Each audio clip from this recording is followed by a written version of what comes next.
because of the recession, because of the economic reset that's going on, because people are pushed for tightness and stuff there, because supermarkets have got to keep the headline numbers up, suppliers, people like us, are being asked to come up with joint business plans which do deals. 2, 3, 4 deals. Ever since I launched King of Shaves Asia 3 years ago, there has not been 1 month that Gillette have not been on a half-price handle deal. Not 1 month. Now, that's not because they have to sell their handles at half price. It's because that's a defensive strategy to stop people getting traction with my brand. They'll just half-price it. They won't half-price the cartridges. That's where all the money is. They will half-price the handles. And, they don't have to. They never have. They're only doing it from a competitive perspective. They're not really doing it to get more people into it. They're just doing it to try and stop. It's a deployment mechanism. Now, that's tough for me because I can't quite compete with running a half-price handle deal every month. The last 3 years I had spent the thick end of £5 million essentially on trade marketing, trade promotions and TV advertising, brand stuff. But that's to get market traction for our product in the market. It's not because I have to. And the slide I want to point out, this is a critical slide for us. And I saw a slide on the Tesco IGD conference earlier. Absolutely, strategically, the retailers want to wean people off deal. All right, but the problem is they've served up cracking deals, and people love a bit of cracking deal. All right, you either stop doing deals, then people go, oh, okay, I'll still buy the product that I like, or I'll buy an alternative. And I think this is a key slide that we use when we're talking to retailers. It's IRI data, 28 February 2010, 26 February 2011. Deal or no deal?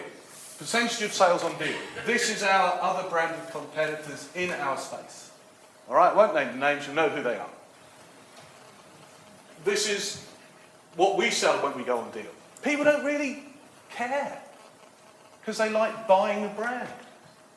They like that. So we say to retailer X, I know you want to do a 50% off, and we've got to pay a gate fee of £65,000. And then we've got to do a retro fund of another £130,000 based on an uplift of 8 to 15 times. But actually for us, it's a nightmare. Can't we do this instead, whatever this is? A couple of years back, we did a really nice promotion with Puma on their new Lift trainer. Puma thought King of Shaves was cool. We thought Puma was cool. They wanted to get 10,000 pairs of this new Lift trainer away. We put a little tag on our Alpha Gel, 120,000 Alpha Gels, and that's how we did it. And that was really good because Puma did their bit, they got Lift in their sales, we did our bit, we were with Cool Puma, Tesco, Boots, they're all happy. That looks cool, your sales are up. But now we're in this horrible economic space where everything's trending to zero and we all want it cheaper, but it's getting more expensive. It's a challenge. And I'll tell you what the second challenge is the commodity price rises coming through the space right now are very, very challenging. In 1993, I launched King of Shaves shaving oil, £2.99 for 10 ml. Now, it's £2.97 for 15 ml, 17 years down the track. Now, do you think the cost of goods has gone up over that time? You bet your bottom dollar it has. And luckily, it was price for profit, price for sale when we launched it.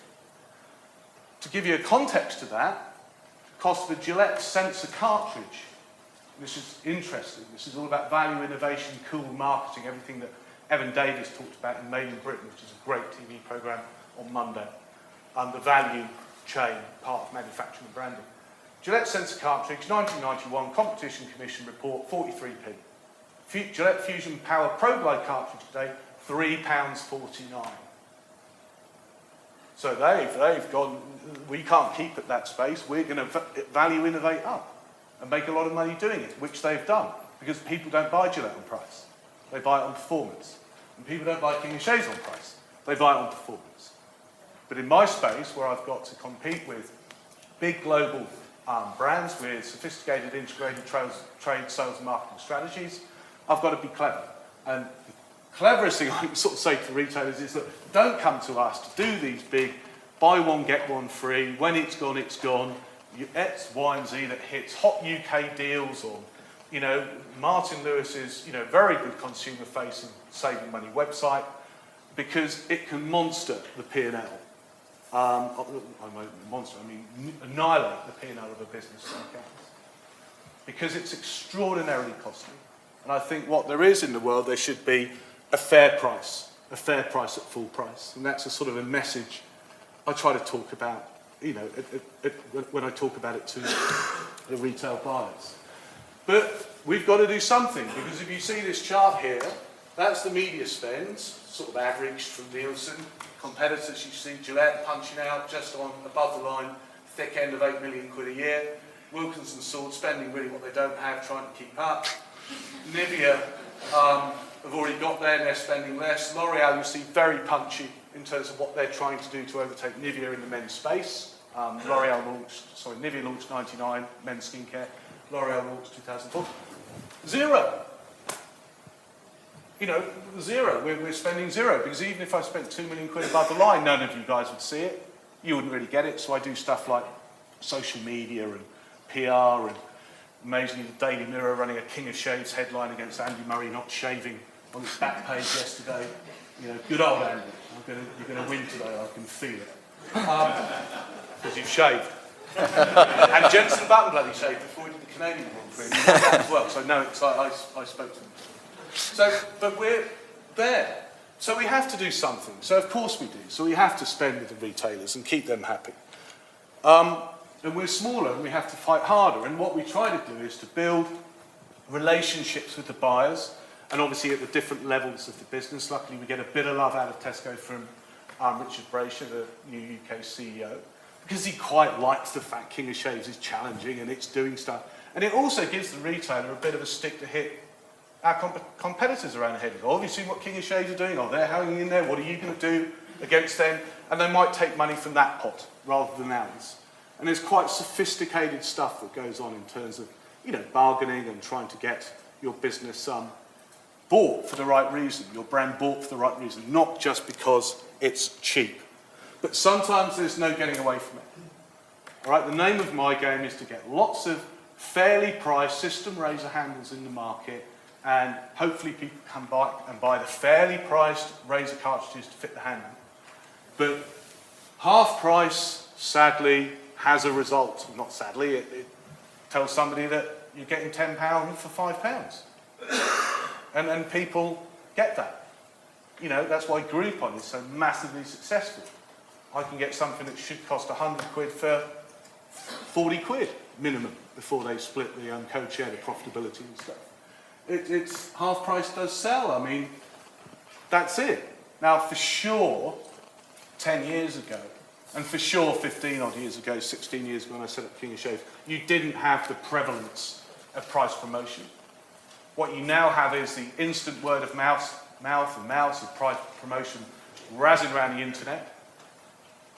In the US, the coupon culture, unlike the UK, coupon mum's monster business, that is. I mean, if you follow any of that stuff, you know, American housewife, coupon mums going around basically trying to do a whole shop on coupons and making money into the basis of doing that.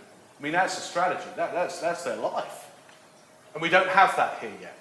You know, from a brand perspective, thank goodness, because it would be incredibly costly to support that. But in the US, it's very, very sophisticated. But you've got to do something. Because when you promote, and this is a graph over a 2-year period of our promotions, you can see what happens when you promote on price. And then when you promote on price with a bit of TV dropped in. You'll see they're pretty much all over a 4-week period. That's the normal sort of times that the retailers will run. Goes up, goes up. Luckily, the trend is gradually up. But it's not monster up.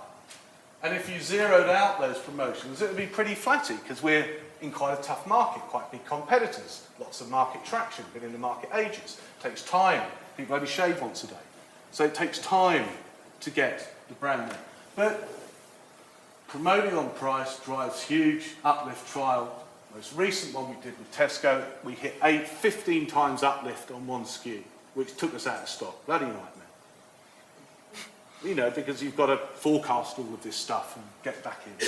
So, sadly, it does work, but it works at a huge cost. In our space, and I'm pretty sure you won't be able to see all of this at the bottom, the promotional mix, again, in system shade is very complex. Okay?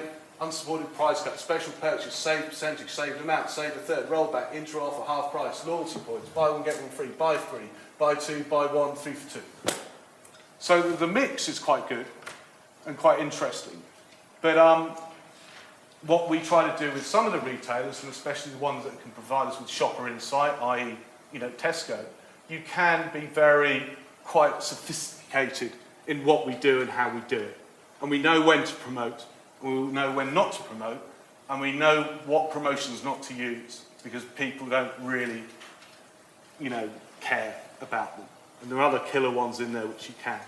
And that takes quite a lot of insight, costs a great deal of money, because you don't get anything free from Tesco, but you can get an insight in there, and to a similar level with Boots from their Advantage card. So the shopper insights piece and fine-tuning and targeting business, very important. This slide just basically says if you don't do much, you don't get much. So this guy down the bottom is BIC. As you can see, BIC don't really promote because the margins are already wafer thin, very small disposable razors, not a lot of margin to play with. You'll see Gillette and Wilkinson Sword, big, sophisticated price promotions, mainly on handles and on deals and stuff there. So if you don't do much, you'll have a flatlining business, you'll sit there, and you may or may not make money. Let's presume BIC do, I'm sure they do. But if you want to be a dominant player in the space, you want to be a number 1, 2 or 3 brand, you've got to do something. So behaving like BIC for us, it's not really an option. Although the last 6 months I've not run many trade promotions. We've had, in fact, 5 months without one to see what the business would do. And it's sort of pretty flatty. Then we did a big one with Tesco and it went monster. And then we've got some more coming down. But that's because the buyers look at the top line sales and say, oh, your sales aren't as high as they were, what are you doing about it? And it costs and it's a challenge.